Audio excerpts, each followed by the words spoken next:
সিরিয়ার রাক্কা প্রদেশের আইন ইসা এলাকায় একটি কথিত সুড়ঙ্গের ভিডিও প্রকাশ করেছে দেশটির অন্তর্বর্তী সরকার। রোববার প্রকাশিত ওই ফুটেজে দেখা যায় সরকারি বাহিনীর সদস্যরা একটি দীর্ঘ সুড়ঙ্গের ভেতর দিয়ে হেঁটে যাচ্ছেন।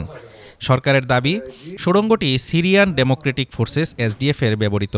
ভিডিওতে সুড়ঙ্গের ভেতরে ইলেকট্রনিক সরঞ্জাম ও বিভিন্ন যন্ত্রপাতির পাশাপাশি এসডিএফ এর একটি পতাকাও দেখা গেছে।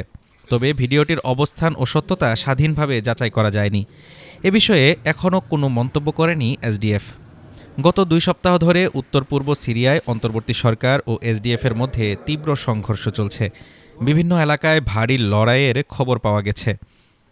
এই সংঘর্ষ নিয়ে যুক্তরাষ্ট্রের প্রেসিডেন্ট ডোনাল্ড ট্রাম্প অন্তর্বর্তী সরকারের প্রধান আহমাদ আল শারার প্রতি সমর্থন জানান। তিনি বলেন, এসডিএফ বিপুল অর্থ ও তেলের সুবিধা পেয়েও যুক্তরাষ্ট্রের স্বার্থের চেয়ে নিজেদের স্বার্থকেই বেশি গুরুত্ব দিয়েছে।